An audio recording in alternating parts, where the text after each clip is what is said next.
Punjab police نے تونسا کے قریب جھنگی پولیس چیک پوسٹ پر دہشت گردوں کا حملہ ناکام بنانے والے پولیس اہلکاروں کے لیے انعام کا اعلان کر دیا۔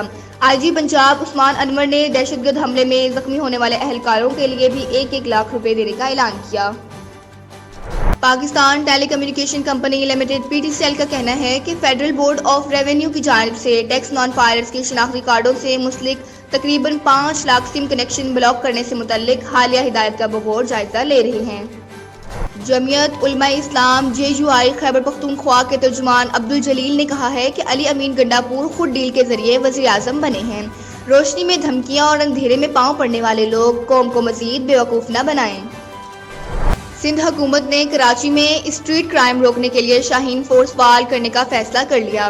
ساتھ ہی آج سندھ کی صوبائی ایپیکس کمیٹی کا اجلاس بھی طلب کر لیا گیا۔ وزیر اطلاعات سندھ شرجیل میمن نے سندھ کی عوام کو سندھ روڈ ٹرانسپورٹ کی نئی بسوں کے کراچی پہنچنے کی خوشخبری سنا دی۔ سوشل میڈیا پر شرجیل میمن نے کہا ہے کہ بسوں کی نئی کھیپ کراچی پورٹ پر پہنچ گئی ہے۔ اذلان شاہ ہاکی ٹورنامنٹ میں شرکت کے لیے قومی ٹیم ملیشیا روانہ ہو گئی۔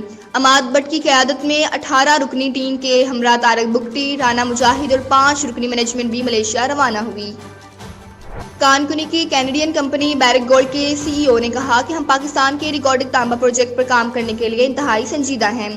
گولڈ بیرک نے مزید کہا کہ پروجیکٹ کے پہلے مرحلے میں $5.5 ارب خرچ آ سکتا ہے۔ ہم انٹرنیشنل فائنانس کارپوریشن سمیت دیگر ایجنسیوں کی مدد سے پہلے مرحلے کے لیے کم از کم $2 ارب حاصل کرنے کی کوشش کر رہے ہیں۔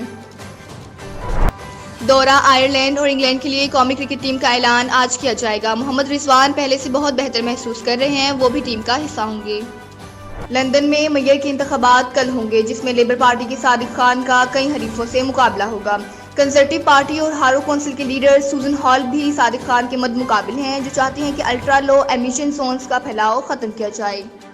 کینیڈا میں خالصہ تحریک کے زور پکڑنے پر مودی سرکار شدید عدم تحفظ کا شکار ہے۔